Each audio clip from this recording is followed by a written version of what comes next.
Yo me llamo Néstor Quintana, ahora mismo soy Production Manager en Free Doubles Producciones en Tenerife. Somos un estudio que estamos aquí en Santa Cruz. Y principalmente yo me dedico a la producción de CGI, es decir, yo me dedico a la animación 3D. He sido también productor, coordinador de efectos visuales, de VFX. Entonces, todo lo que voy a hablar un poco es enfocado a eso, a aspectos más de 3D y composición. Desconozco si todo lo que voy a hablar se puede aplicar a la animación 2D, es un campo que todavía desconozco mucho y me gustaría aprender, pero de momento lo mío es más un entorno más cerrado al 3D. Cuando Bello me plantea un poco la invitación de dar esta charla, siempre pregunto, ¿y qué puedo contestar yo? Y me doy cuenta de que hay una pregunta que me hacen en varios foros diferentes, inconexos, que es cómo he llegado a ser productor de animación, qué he estudiado, o en foros más de, por ejemplo, de coincidir con compañeros de instituto, universidades, cómo has acabado siendo eso cuando tú ibas para otra cosa, ¿no?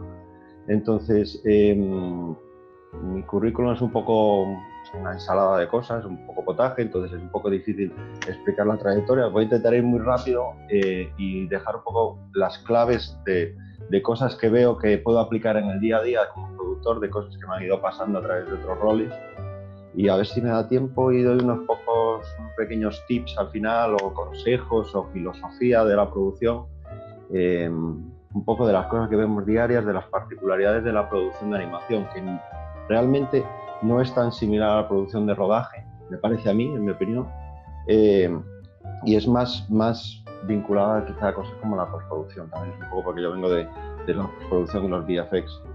Un poco para ver como yo, que era un montador, he acabado siendo un productor de animación.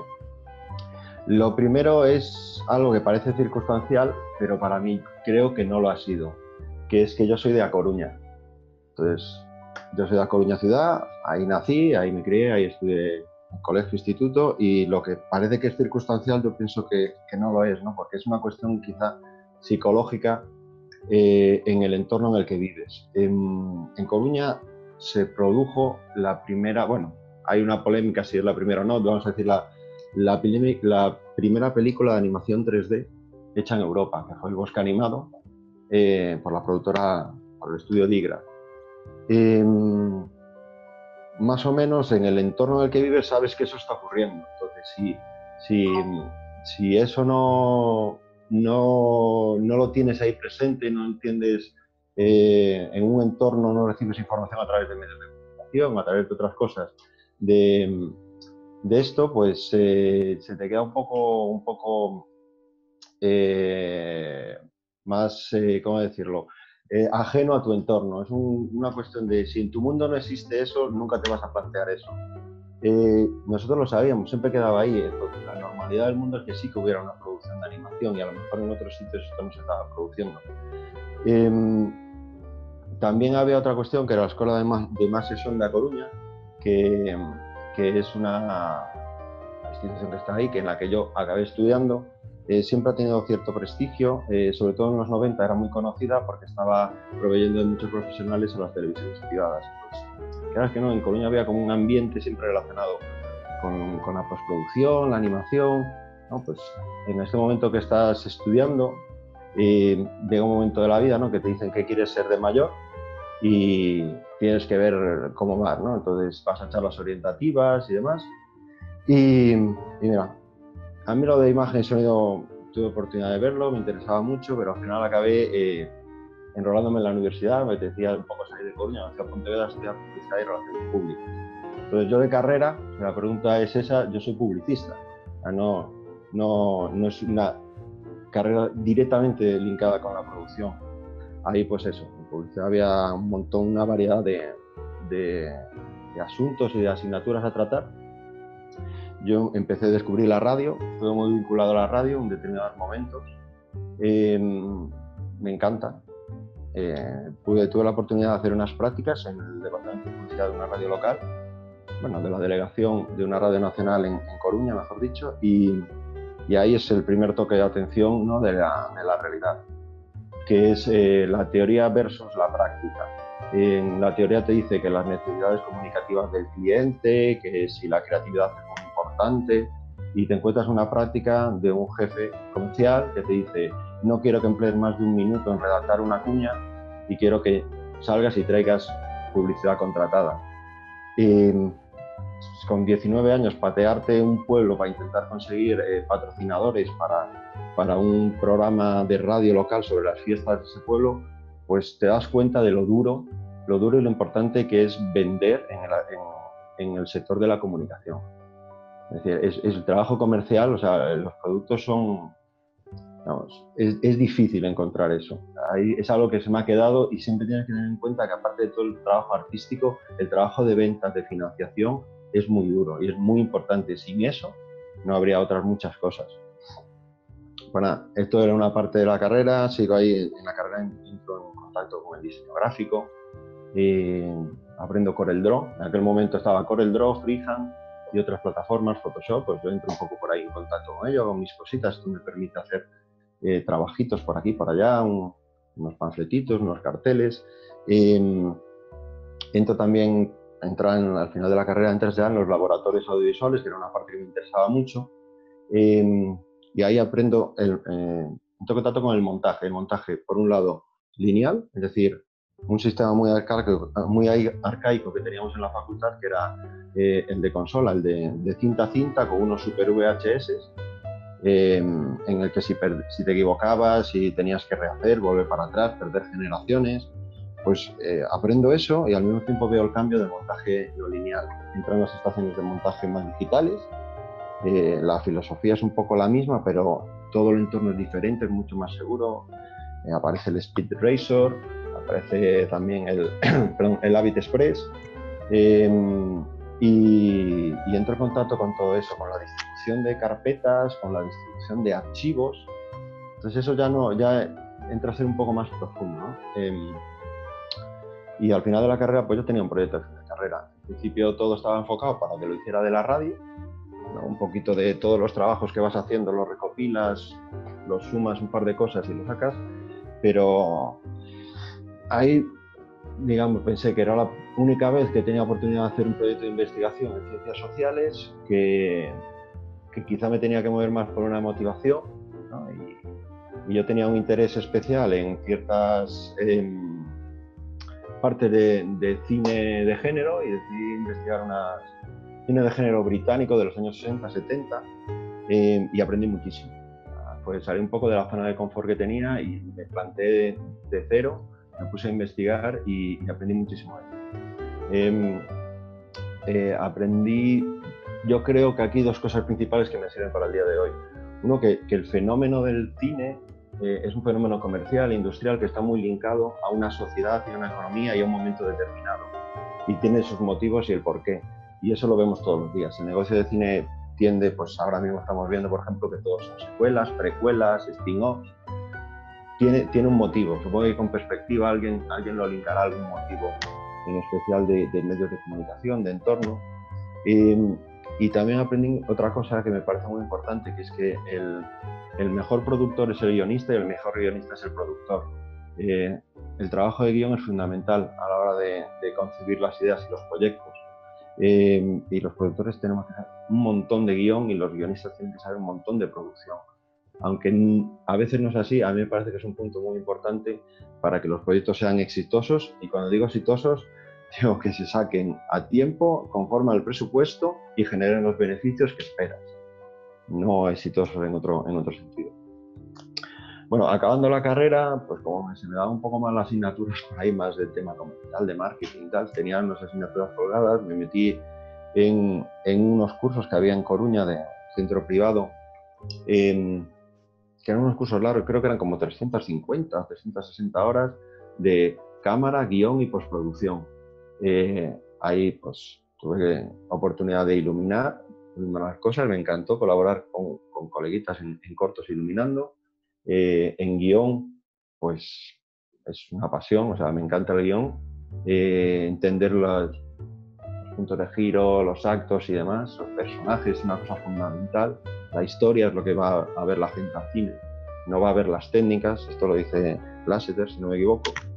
Y después había una parte que era de postproducción, donde damos el Premiere 4.0, que aquello era el infierno del cuelgue. O sea, ahí aprendí a que cada vez que haces una cosa le das a control S porque la puedes perder. Entonces, el aspecto técnico es fundamental, que sea fiable.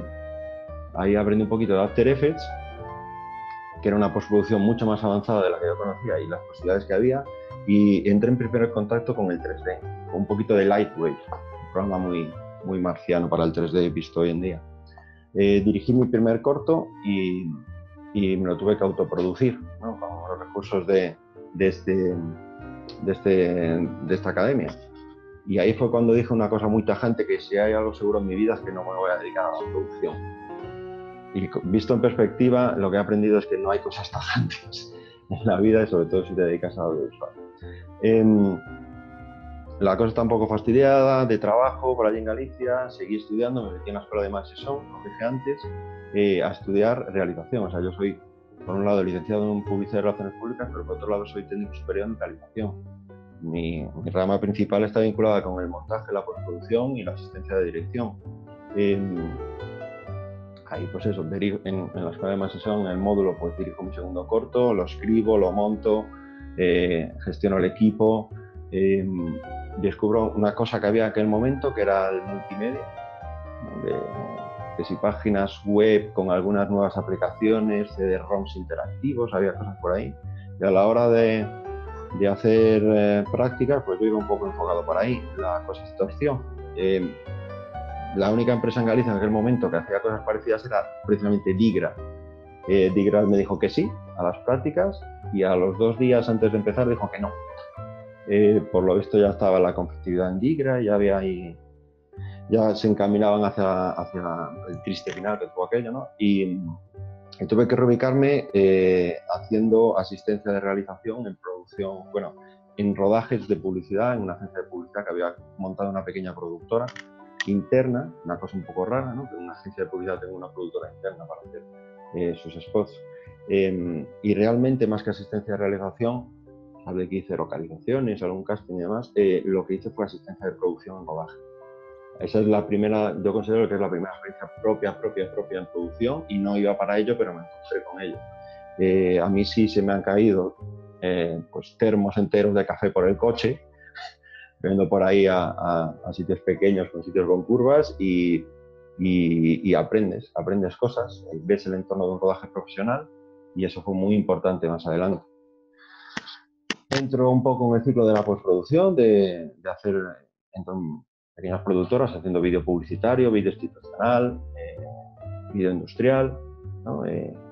Veo la importancia de la organización de carpetas en el trabajo del montaje y la postproducción. Me parece fundamental, y no soy más rescatable, trabajar con versiones. Esto viene de mi época de postproductor. Siempre trabajar con versiones. Lo primero es abandonar todo este tipo de nomenclatura que siempre es el chiste, pero que te la encuentras, de aprobado, definitivo, bien, lo ha visto el cliente, seguro que no lo cambia, 3. Pues no, trabaja con versiones. Primer consejo, la última versión es la buena, por regla general, y si no, dejas un TXT indicando cuál es la buena, o le cambias el nombre del archivo. Es una manera muy fácil de que todo el mundo lo entienda. También aprendí una cosa que me parece también fundamental al día de hoy, que es la entrega. La entrega de materiales me parece hoy en día, en producción de animación, por ejemplo, que es una tarea directamente vinculada con producción, y es importantísima. Tienes que tener muy claro lo que te ha pedido el cliente, cómo lo quiere, y se lo tienes que entregar de la manera adecuada que necesita y en el sitio adecuado, y que él entienda que lo tiene. Y esto lo aprendí por una cuestión que eran las copias de emisión de cintas para emitir spots en televisiones locales y regionales. Después de un esfuerzo muy importante de muchas personas para hacer un spot, se acababa, como siempre, hasta el último momento, todo el mundo apurando, se acababa un viernes por la tarde.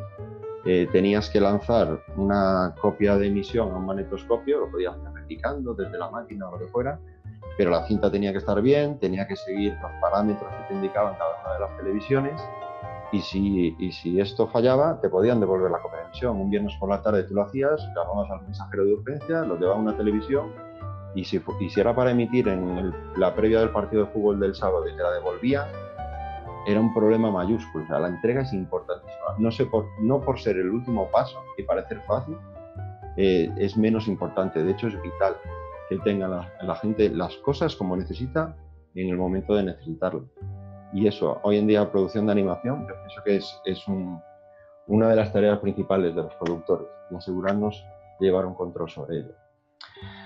Y esto, como digo, lo viví en mi época de postproductor. Después tuve la oportunidad de entrar en montaje en Televisión de Galicia, en la delegación de Lugo. Estuve 2 periodos. Mientras tanto, pues eso, me saqué el proyecto de fin de carrera, porque no lo acabé justo al acabar la carrera. Y vamos, en verano en Lugo, o sea, en agosto, si estabas en turno de tarde, no es que hubiera una excesiva carga de noticias.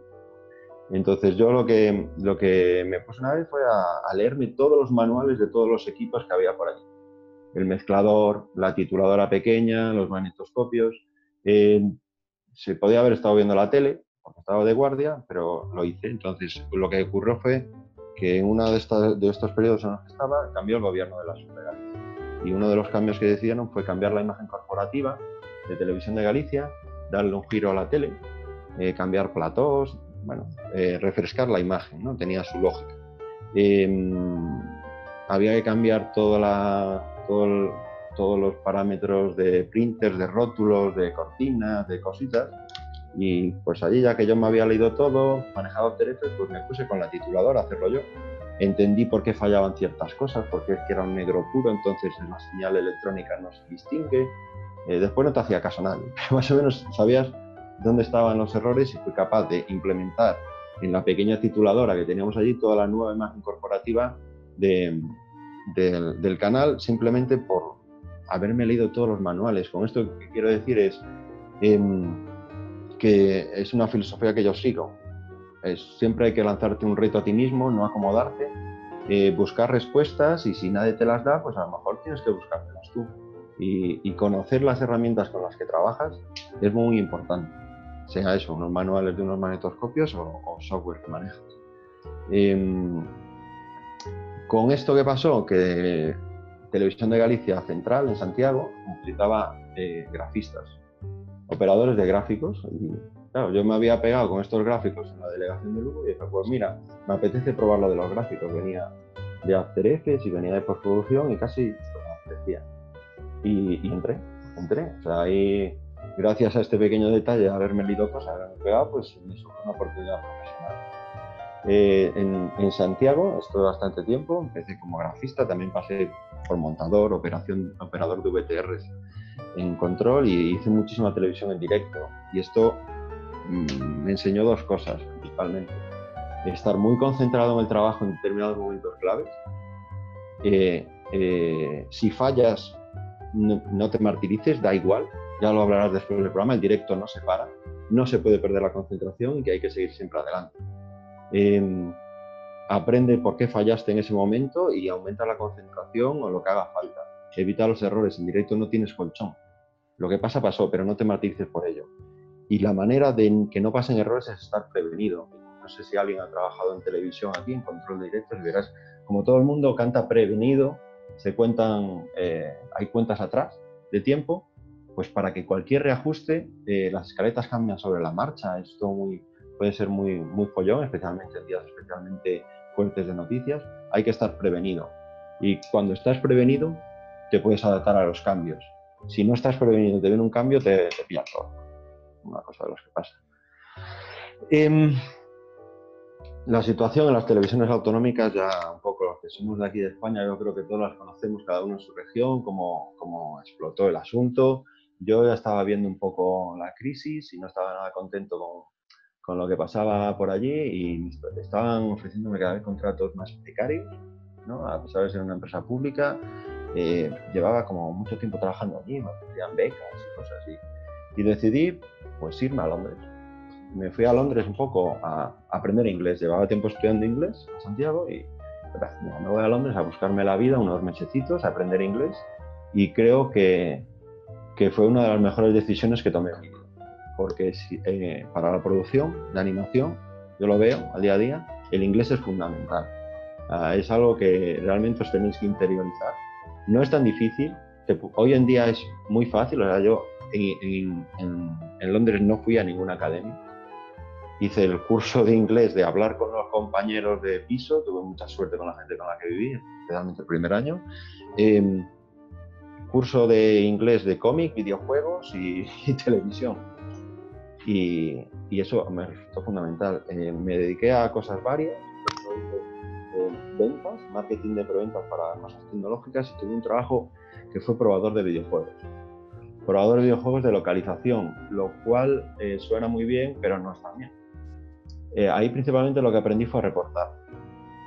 Tú básicamente tienes que encontrar problemas en las traducciones. El inglés, que suele ser el idioma de trabajo, es más corto. Entonces, cuando lo pasas al castellano, las imágenes te pichan el texto, se te corta en pantalla y tienes que reportar eso. Y ofrecer una propuesta, también es importante. Entonces, básicamente, jugabas 10 minutos, reportabas 25. El proceso era, pero paso a paso. Encendí la consola, metí el juego, paso a paso, cada una de las fases y acciones que tenías que hacer, y después entendías por qué. Porque una persona que está en otro país desarrollando ese juego, que ha contratado a tu empresa de testeo, tiene que reproducir exactamente, paso a paso, ese problema, y no habla el idioma que tú estás testeando.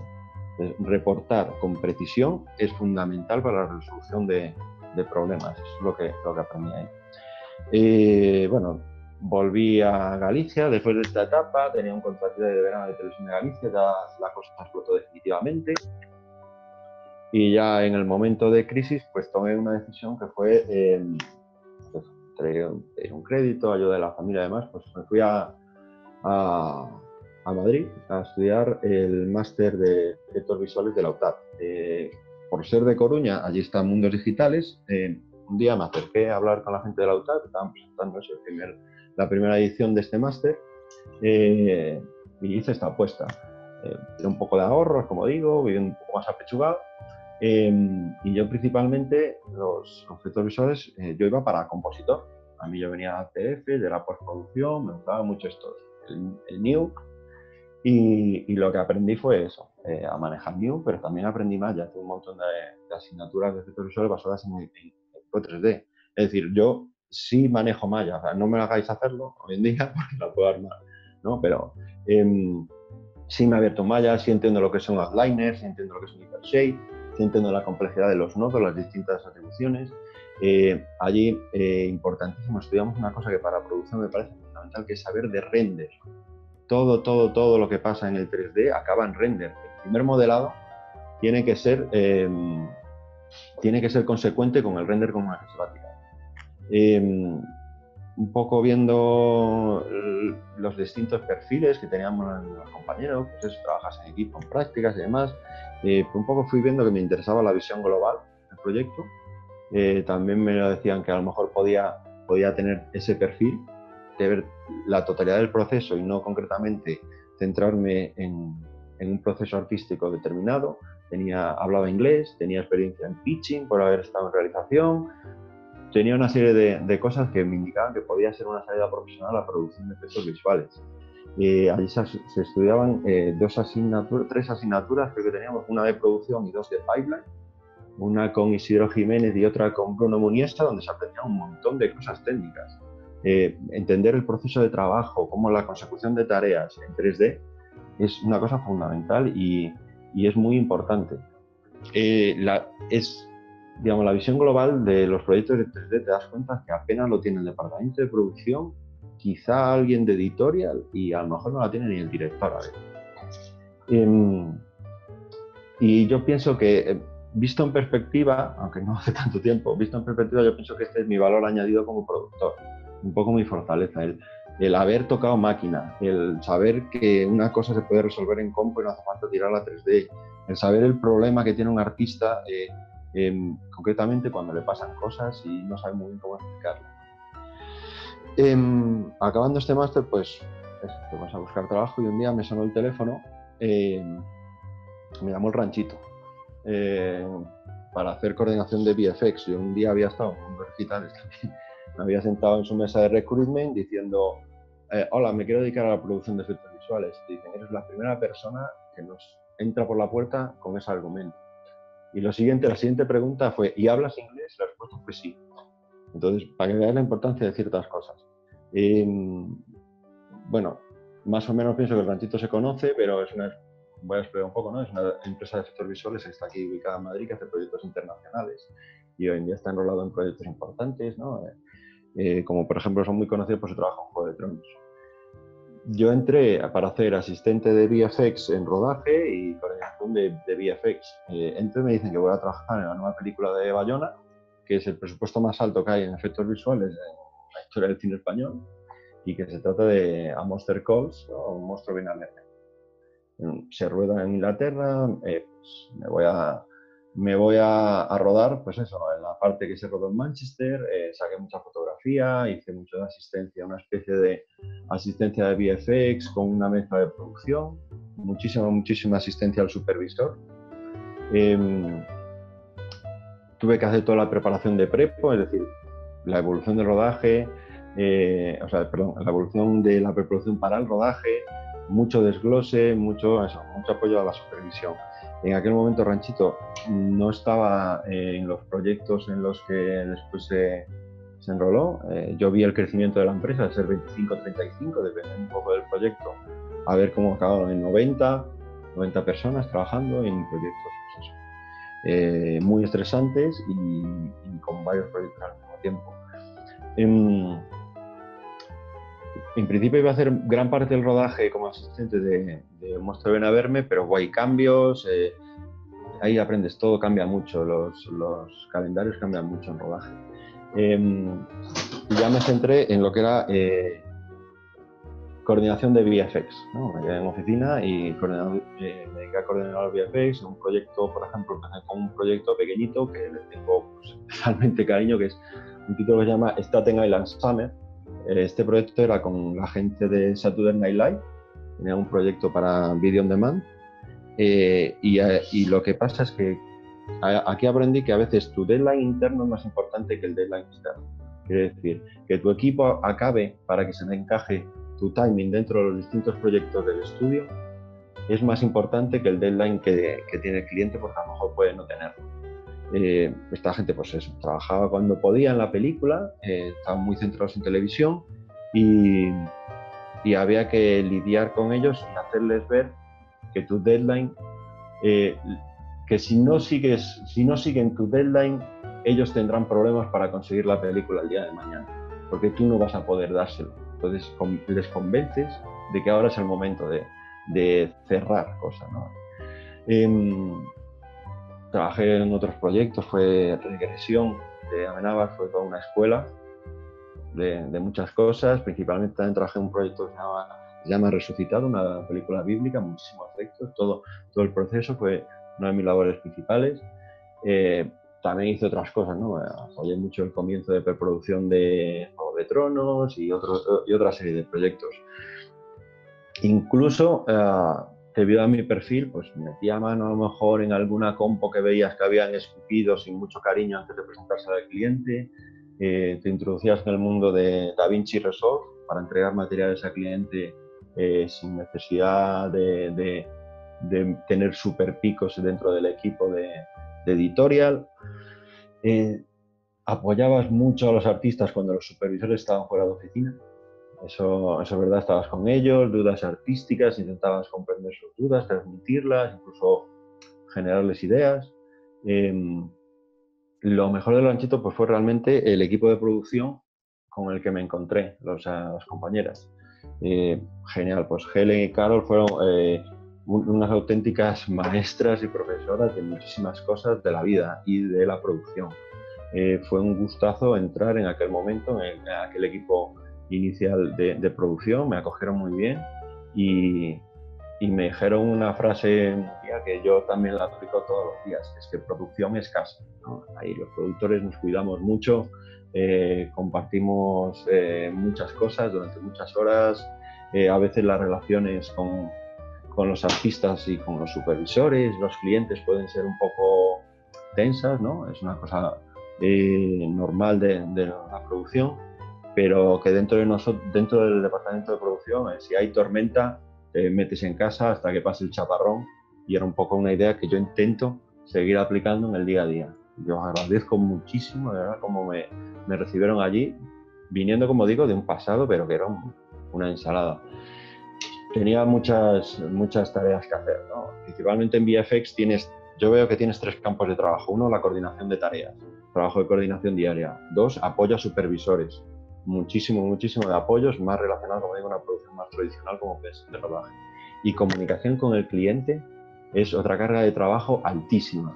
De hecho, incluso en equipos se puede dividir. O sea, una persona únicamente dedicada a la comunicación con el cliente. Son cosas, en películas, son cosas muy demandantes, hay muchísimo flujo de archivos y de información que se tiene que comunicar.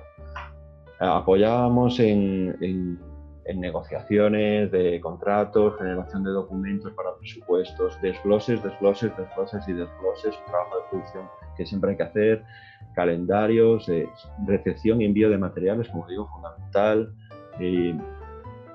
El seguimiento de los artistas, por suerte, la productividad y la calidad de los artistas del ranchito es increíble. Incluso te metían en la problemática, era darles más tareas, ser capaces de generarle tareas al ritmo que podían ir. Era una cosa muy centrada en la producción. Muy importante, esto siempre en la producción, actualización de datos en el project tracker, a diario. No deje las cosas, todo tiene que estar ahí reflejado con notas, escribe, que toda la información está ahí. ¿Cuál es la diferencia entre la versión 11 y la 12? La tiene que saber todo el mundo entrando en el project tracker. Y es tu trabajo en esa sesión de dailies en la que estás apoyando, reflejar lo máximo posible ese detalle. Si no lo entiendes, pregunta, matiza, que te lo repitan. Esa información es fundamental, porque a lo mejor ese plano no se toca en 2 meses. Dentro de 2 meses alguien te va a preguntar. Todo el tiempo que alguien tenga una duda es tiempo de dinero que se pierde. Un poco por ahí, y ver sobre todo el primer toque, una cosa fundamental también que yo creo en producción es identificar key points.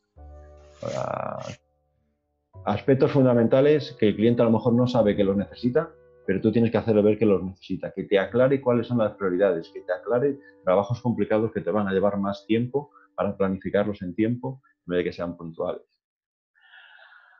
Bueno, pues decía Betty que nos conocimos hace como 3-4 años y fue después de mi etapa de ranchito. Un compañero de máster, creo que fue Alberto, me dijo, oye, mira, ¿conoces Mr. Cole? Hay aquí una chica que está haciendo unas formaciones de producción de animación que a lo mejor te pueden interesar. Y yo estaba ahí en un gap en aquel momento y dije, pues, oye, mira qué bien suena esto. Creo que hice, y si no Belli me corrige, el de planificación de proyectos de animación y planificación con Microsoft Project. Correcto, sí, planificación y presupuesto y Project.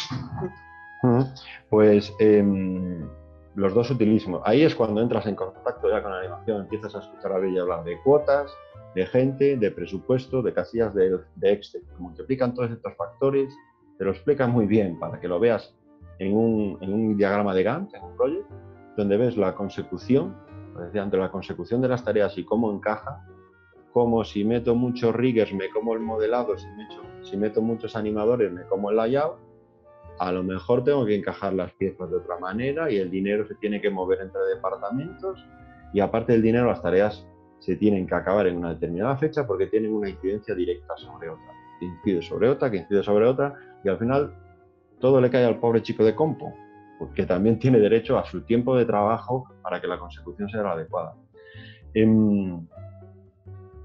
Después de esto, pues entro en... me llaman para hacer en Anima Kitchen Cleo y Cooking. O sea, hay una adaptación de la familia Telerín, que en España y en Latinoamérica es muy conocido, a 3D. Entro como coordinador de preproducción. Estoy sobre todo en la preproducción de las series, un 52/7, pues labor de coordinación en rondas, actualización de datos en el traqueo, sesiones de aprobación, dailies, trabajo con los artistas, mucho apoyo al artista, rondas y rondas, consecución de fechas, reportes de problemas de pipeline, mejoras de reporte mejoras en el pipeline o reportes que te dan artistas, hablo un poco también con esa parte, la comunicación, influencia de distintos factores, de licencias, de coproducciones. Y estaba ahí, pues eso, un poco haciendo la coordinación de animación y se empieza a hablar de un estudio en Canarias, ¿no? Islas Canarias tienen un incentivo fiscal muy importante para la producción de animación, también de rodaje, pero en animación especialmente importante por lo largo de los proyectos. Y ahí es otra de las cosas de estas que escuchas y que te das cuenta que hay que ser muy flexible. Que en esto solo hay una cosa segura, tú a Canarias no vas. Eso lo escuché yo y al cabo de unos meses me ofrecieron la oportunidad de irme a Las Palmas, ¿no?, a Gran Canaria, donde se iba a establecer un estudio de Anima Kitchen, donde se iba a centralizar la animación de serie. Para ello teníamos la asesoría de Mr. Cole, como dijo Belli antes, para preparar ese aterrizaje en las islas. Ahí rompimos el hielo un poco en la animación en Islas Canarias. Y es decir, montar un estudio de cero, y empezamos un equipo de 12 personas, 11 animadores y yo, principalmente dedicado a la coordinación. Había que hacer 52 episodios de 7 minutos. Entonces ahí lo que vi fue una evolución total, fue una experiencia súper enriquecedora, aprendí un montón de cosas, sobre todo a equivocarme, lo que nunca paro de hacer en todos los sitios donde he estado me he equivocado muchísimo. Pero la cuestión es que tienes que hacer cosas, equivocarte y aprender. En Canarias pues el proyecto fue evolucionando, todas las cosas cambiaban, dirección no iba a estar en Canarias, después estaba dirección en Canarias, Rick no estaba, se pasó Rick a Canarias, surgió un paso de fixing que nos esperaba, pasamos de 12 personas, en el pico tuvimos 52. De estar yo solo en producción pasamos a ser 3 personas, entraron 2 asistentes, genial, evolucionaron genial en el proyecto y como miembros del equipo aprendí pues un montón de cosas, ¿no? A delegar, a priorizar, a planificar en detalle un master plan para tus cuestiones de animación, donde tú ves la sala. Lo que me pasó es que perdí el toque de la sala, perdí el toque con el artista y pasé un poquito a otro nivel más de planificación y de coordinación de tareas a otro nivel y de flujo de entradas y salidas y pasamos de tener un equipo de animadores a 3 en paralelo produciendo episodios, cuellos de botella en revisiones, cómo gestionarlas, cómo encajar esas piezas era difícil. Aprendí a preguntar aquí y allá. La lucha comunicativa de 2 sedes fue uno de los puntos principales que me tocó lidiar. A ver, eran en los 2 sentidos, pero el tema de estar solo en un departamento que era animación en Gran Canaria conllevó un ensayo-error comunicativo que al final conseguimos que la comunicación fuera bastante fluida y que funcionara. Al final acabé tirando pues eso, de conocimientos que no sabía que tenía, pero que tenía ahí, como de recursos humanos, de derecho laboral, de gestión diaria de una oficina, de gestión diaria a lo mejor de urgencias, cómo delegarlas, cómo identificarlas, cómo llevarlas a tiempo. Los deadlines más o menos se iban cumpliendo, si no se cumplían, cómo intentar lidiar con ello a nivel artístico, a nivel humano, y al final conseguimos hacer los 52 episodios para final del 2017. Llegamos, básicamente, con un gran esfuerzo. Tras esta etapa, pues eso, me dieron la oportunidad de acercarme aquí a Tenerife, incorporarme a Freedogs, como en esta ocasión como Production Manager. Eso es algo que tenía ganas de ver más procesos, es uno de los motivos principales. O sea, estaba un poco como enclaustrado en la animación. A mí me encanta, por ejemplo, una de las cosas, siempre lo digo, que me encanta es trabajar con los artistas de cómics. O sea, es una de las partes de mi trabajo que más me gustaba como coordinador. Acercarme a hablar con la gente de concept art y ver cómo evolucionaban las ideas, darles alternativas y ver que en un diseño final a lo mejor hay un poquito de una idea que soltaste un día y parecía una chorrada en aquel momento, pero a lo mejor quedó un poquito ahí, ¿no? Ahora, pues eso, digo, superviso todos los procesos. En Freedogs somos ahora mismo casi 60 personas. Hacemos tanto proyectos de coproducción, somos coproductores, como hacemos service, tanto de cine como de series. Estamos integrados en el grupo Tinker, que tiene sus sede en Bélgica, entonces, digamos, tenemos los proyectos del grupo y nuestros proyectos propios. Lo que me encuentro, digamos, un poco en mis tareas diarias es está más centrada quizá en planificación, tanto de contrataciones como de consecución de deadlines y de visión de mover equipos de un proyecto a otro, de mucho de coordinación entre product managers. Mi día a día es bastante más alejado del trabajo artístico de cada artista. La realidad está más centrado quizá en determinados momentos en reuniones, yo creo que servir de catalizador para la inteligencia colectiva, ¿no?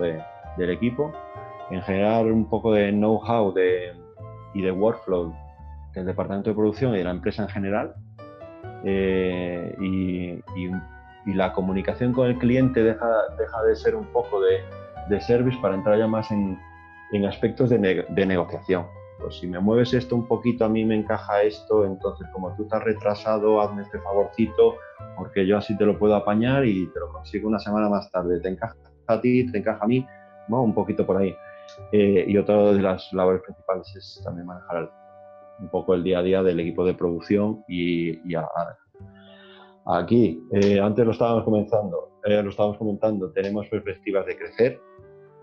El equipo de producción va a crecer, entonces todos aquellos que queráis ver la oportunidad de incorporarse a nuestro equipo o tengáis perspectivas de querer intentarlo en producción de animación, me podéis enviar un email con vuestro currículum, me contáis 2 líneas aquí a nestor.quintana@3doubles.com, 3 dobles, es como se escribe el dominio.com, y me contáis. Lo puedes escribir en el chat si quieres para que lo cojan. Vale, pues luego un momentito. Y así luego lo escribes un momentín, por si así no hay confusión. Guay. Si no, también lo podéis hacer por LinkedIn, escribir por LinkedIn, de cualquier modo, y yo os puedo decir, pues mira, tal, fechas ahora mismo concretas de incorporaciones las estamos viendo, ¿vale? Pero sí, vamos a crecer. Yo creo que hay un cambio de paradigma general en la industria y cada vez se valora más en los departamentos de producción de animación.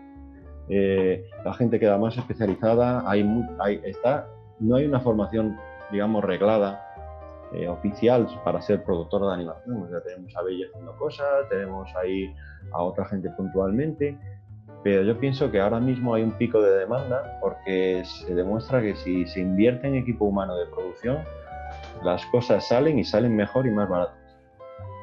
Y eso es importante a nuestro nivel. Les ha costado entender eso, ¿verdad, Néstor? A la gente. Sí, es que realmente, sí, o sea, realmente. Mira, el otro día tuve una visita, por ejemplo, de un estudiante de producción que me dijo que no sabía, y está estudiando producción, que nadie sabía en su clase que en los estudios de animación hay productores. Vaya. Porque todo es como, no sé, cuando yo trabajaba en la televisión de montador, pues decía, claro, la gente de fuera piensa que en la televisión solo trabajan periodistas. No, pues en la animación solo trabajan animadores. Se hace solo. Lo hace el ordenador, ¿no? Contaros, a ver si tengo 5 minutitos y repaso rápido, ¿me dejas? Sí, revisa y luego hacemos preguntas. Sí, voy a, muy rápidamente, siempre hablamos aquí de las herramientas que manejamos, ¿no? Un project tracker, como he dicho, es fundamental. Siempre hablamos todos de Shotgun, que es el paradigma, ¿no? El más potente. Es muy adaptable, tiene su precio. También hay herramientas propias desarrolladas en estudios que he manejado. Néstor, un project manager, cuéntale a la gente un poco, hay gente que igual todavía no se ha enfrentado. Vale. Digamos, la producción de animación se basa en tareas y estados de las tareas. Todo viene, como decía, consecuencia de una cosa enlaza con la otra.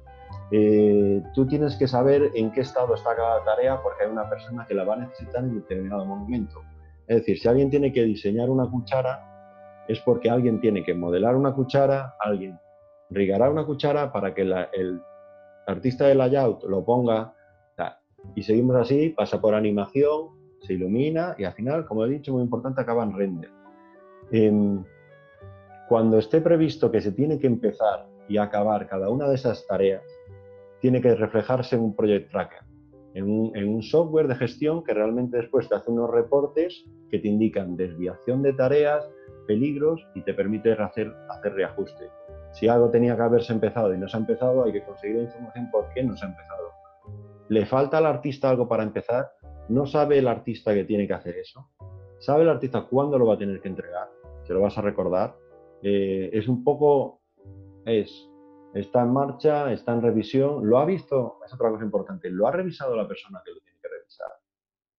La persona que lo tiene que revisar va a tener un jueves infernal porque va a tener que revisar 150 cosas. Si estás al lunes, vete diciéndoselo. Y lo vas a ver. Hay una serie de tendencias, una planificación. La planificación se refleja en el día a día a través de un software de seguimiento de proyecto. La planificación, por ejemplo, herramienta Microsoft Project. Y si no Microsoft Project, hay alternativas. Proa Gantt a mí no me gusta, lo tengo que decir. Pero hay otras. Project Libre, Gantt Pro, creo que es otra. Hay herramientas similares. Para mí la mejor es Microsoft Project. Igual que Visio o Draw para generar esquemas de workflow. Un aspecto visual, siempre pintar muchas cosas y trabajar con pizarras. Esto es muy importante para el trabajo. El Excel es un clásico. Eso sí, y aquí ya me meto en la polémica. No llevéis control de un proyecto en Excel porque a mí yo no estoy mucho con eso. El Excel te sirve para hacer estas sumas matemáticas, simulaciones de rendimiento, cuánto tengo que hacer, cuánto debería de tener hecho este momento y cuál es la realidad. Se combina con el Project Tracker y demás y te sirve para hacer simulaciones de ¿me estoy desviando o qué está pasando, ¿no? Google Suite me parece una buena herramienta. Todo el pack de Google de correo y calendar y Hangout y demás. El teléfono fijo me parece una herramienta de comunicación fundamental. Se está dejando de usar y yo no comparto.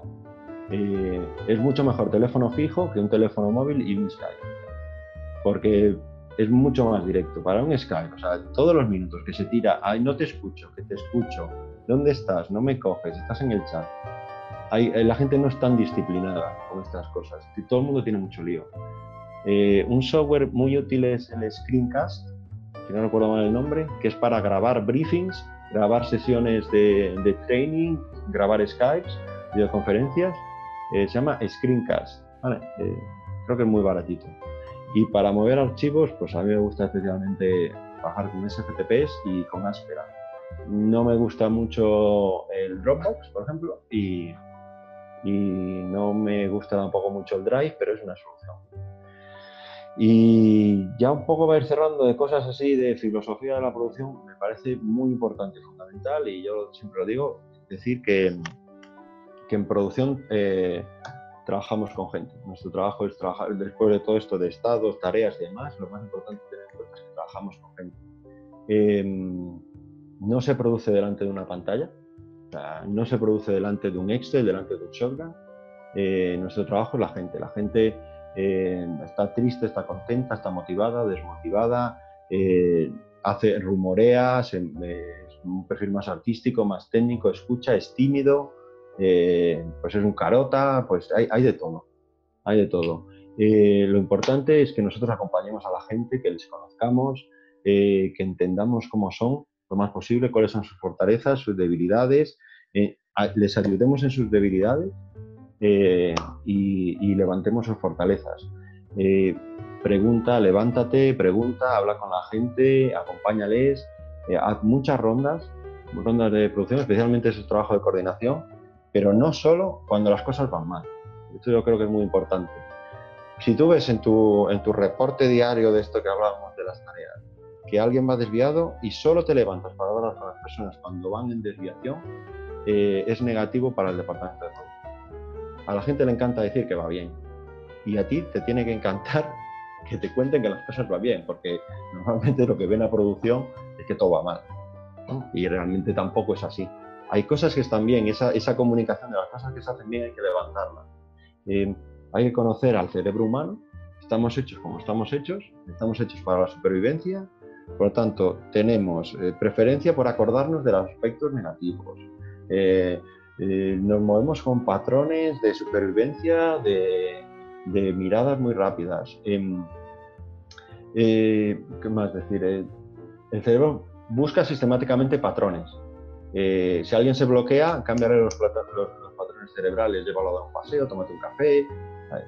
estar viendo, y literalmente es así creo, en psicología, estarás viendo cuadrados, pantallas, eso hace que la gente sea menos creativa.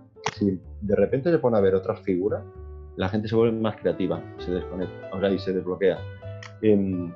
Si alguien te pide un minuto para hablar, aunque no puedas tenerlo en ese momento, llévatelo a una sala, que se vea cuidado.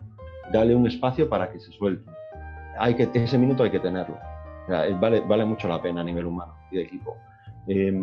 Es mejor hablar con alguien en una sala que enviarle un chat o un mail para ciertas cosas más personales o delicadas. Para mí el chat o el email son para otras cosas. Y un trabajo muy importante que creo que hacemos en producción es la gestión de la frustración y la gestión de los egos. Trabajo a veces no siempre hay las condiciones más adecuadas y alguien tiene que apechugar. Una frustración así, pues hay que intentar entender que las circunstancias son esas y que la otra persona, pues un poco que lo entienda. Tendría un montón de cosas más que contar, pero creo que hay otra cosa que me parece que no se habla mucho, porque es que lo que cuente más o menos se suele hablar en las charlas, pero yo descubrí una cosa que me parece también fundamental en el trabajo, que son las técnicas de productividad. Que también en el departamento de producción pues llevamos la productividad de la empresa. Entonces hay un montón de técnicas de productividad. Yo recomiendo, conócelas, estúdialas, haz cursos o léete libros, invéntate la que quieras, aplícala o no, pero investiga en ello. Nunca, vuestro día a día puede ser distinto en eliminar sistemáticamente la técnica de lo último que entra a lo primero que sale, y vuestra vida será completamente distinta. Eso es una dinámica de equipo que se retroalimenta y es bastante negativa a productividad. Priorizar, hacer listas con asignación de tiempo con prioridades, trabajar en departamentos estancos, preguntar siempre, todas las tareas tienen que tener un para cuándo. No existe lo quiero para ayer. Eso no me parece una respuesta profesional a mí, aunque a veces la recibes y hay que encajarla con un... Bueno, sí, pero ¿eso qué quiere decir? ¿Que tengo que dejar de hacer lo que estoy haciendo ahora mismo porque es más prioritario? ¿O realmente para cuándo lo necesitas de verdad? Para ayer no es realista. Y un poco por ahí. Tendría eso, un montón de cosas más que contar, pero esto es más de cada evolución. El 3D es así, todos los proyectos son distintos, los atajos no existen, un poco por ahí. Project Manager Institute también, gestión de proyectos vinculado con Microsoft Project. Voy a empezar por lo último que hago en el día. Lo último que hago en el día es hacer el listado de tareas para el día siguiente. Descargo mentalmente todo lo que tengo que hacer, le asigno un tiempo y una prioridad. Llego, entonces, yo cuando llego por la mañana, me he ido a casa sabiendo que todo lo que tengo que hacer está reflejado ahí. Y eso es muy importante porque cuando me pongo a hacer lo que está reflejado ahí, mi cerebro está enfocado en hacerlo, no en recordar esas otras cosas que no tengo anotadas. Entonces, la primera hora de la mañana es revisar la lista y revisar la agenda. Ver las reuniones que tengo, preparar las reuniones que son con cliente, que son de grupo. Nosotros tenemos ciertas herramientas de gestión de reuniones que se llaman Action List, que podéis investigar por ahí. Entonces me lo repaso y lo que decía antes, preveo, me anticipo, ¿qué voy a necesitar? Me voy a los reportes, saco la información que necesito para tratar con el cliente. ¿Cómo va el equipo? ¿Se están cumpliendo, otra cuestión, se están cumpliendo un poco los paradigmas de planificación, sí o no? Averiguar el por qué. Indicarle a, por ejemplo, la coordinación, oye, fíjate en esta persona que me parece que a lo mejor hay que reasignar una tarea. ¿Por qué se retrasan? ¿Esto por qué está marcado en estado on hold? No, en on hold nada se para. Si se para tenemos que saber el por qué. Un poco por ahí, gestión de tiempos. ¿Está todo el mundo repercutiendo tiempos de producción en el sistema? También es un poco un trabajo. Reunirme con el departamento de producción, del equipo, para que, como decía, siendo Production Manager pierdes un poco el toque de la sala, ¿no? De los artistas. A través de coordinación recibes esa información. Y un poco, pues, gestión de know-how y planificación. Es ver más que, mi trabajo más que ver el día a día, es ahora, me estoy muy interesado en saber qué vamos a estar haciendo en febrero del 2019. Cuando digo que estamos haciendo es quién va a estar haciendo qué. Y más que nombres, necesito el número de personas. Los tengo, están ocupados, están libres y ir adaptando todos los cambios que puedan pasar.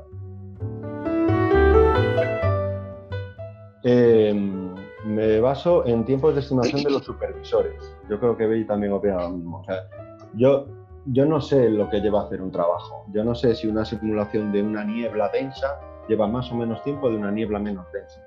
Un supervisor de FX, de simulación, me podrá decirlo. Y además te dice, mira, el trabajo pues me va a llevar 3 jornadas, 2 jornadas, 1 jornada. A lo mejor hay algo de render o cacheado por ahí metido, a lo mejor tienes que hablarte también con el sí supervisor. No, mira, para cachear esto hay que dejarlo por la noche porque no va a estar. Es decir, el paradigma te lo da el supervisor. El supervisor te estima los tiempos de cada cosa. Yo en mi experiencia he visto varias maneras después de hacerlo. Es decir, tienes que establecer un poco tu parámetro de productividad. Yo trabajo por jornada. Me gusta trabajar lo que es jornada, que es la unidad de trabajo de 8 horas. ¿No? ¿Esto cuánto me lleva? Un cuarto de jornada, un tercio de jornada, media jornada. Con todo el trabajo que hay que hacer, con el desglose que tienes, estos datos de cuánto tiempo lleva hacer cada cosa, por un lado puedes generar presupuestos, pero por otro tienes un total de jornadas de trabajo, es una unidad métrica, ¿no? Mondays, creo que se dice en inglés, que te dice, pues estas son las jornadas de trabajo. Entonces, si la semana tiene 5 días y yo tengo un trabajador, son 5 días de trabajo. Pues a lo mejor tengo que tener 10 jornadas de trabajo en la misma semana, 2 artistas. 3 artistas, 15, y empiezas a hacer este tipo de matemática, que es la parte que decía yo, que es la que me gusta apoyarme en Excel. Es decir, una vez que tengo la estimación de tiempo que me lleva, que además en cosas como Shotgun puedes meterla en el sistema y que la ve cada uno lo que le debe de llevar. Hago una multiplicación. ¿Cuánto tiempo tengo? ¿Tengo poco tiempo? Pues poco tiempo, mucha gente. Mucho tiempo, menos gente. Básicamente por ahí. ¿Cuánto me lleva? Las personas, digamos, cada artista suma a la semana 5 jornadas, cada día son 8 horas y un poco por ahí. Yo he visto a gente que lo hace por quincenas, por semanas y por equipo. Por equipo también es ¿cuántos frames me saca el equipo de animación al día? Pues si tengo una cuota, que esto también es un parámetro de productividad que se da en animación, que realmente es un parámetro de calidad. Cada animador tiene que hacer, por ejemplo, una serie, pongamos, por redondear, 100 frames al día. Pues si yo tengo 10 animadores, sé que son 1000 frames al día. Si tengo que hacer 7000 frames en una serie cortita, pues me lleva 7 jornadas de trabajo. Y con jornada de trabajo me da igual que sean festivos que no sean festivos. Yo esto lo meto en un proyecto, con un calendario aplicado a festivo no, y me dice que comienzan tal día, acaban tal día. Pero yo ya sé qué día acaban. Tengo que tener el siguiente paquete de trabajo para ello.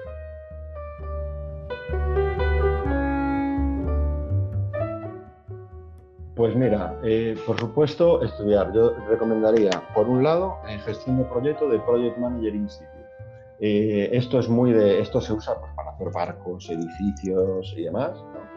Hay cursos por ahí en Coursera, y hay un libraco muy gordo. No hace falta certificarse, que sepas un poco los procesos, ¿no? Eso por un lado. Por otro lado, conocer un poco el trabajo artístico. Es decir, si puedes ver tutoriales o incluso pequeños cursitos de Maya o de lo que puedas tener interés, o ver, eso también apoya mucho. Y me parece fundamental saber de render, lo dije antes.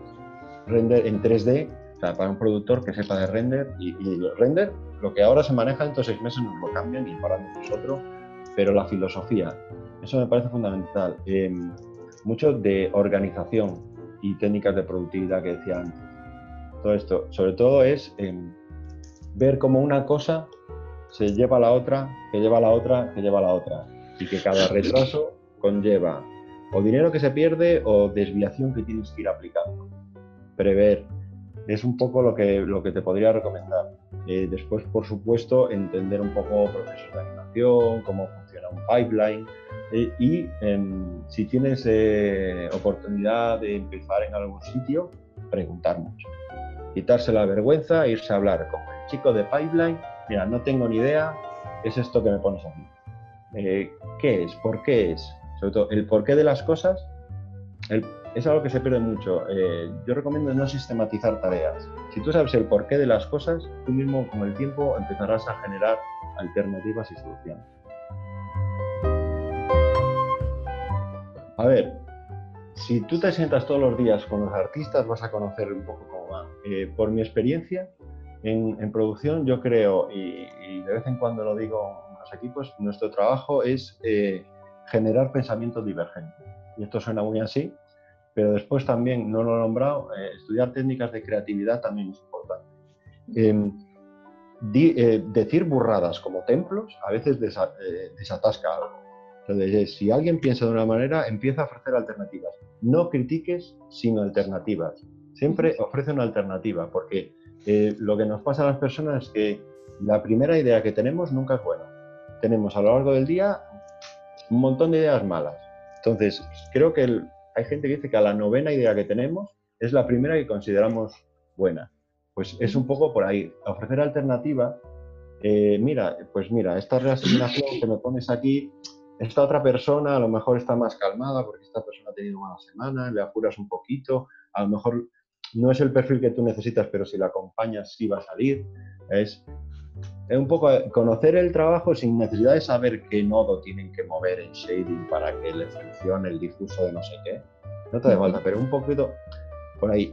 Pero siempre, una cosa también muy importante, no lo he dicho, pero y es bastante polémica. Yo digo que, eso sí, nuestro trabajo no es la calidad.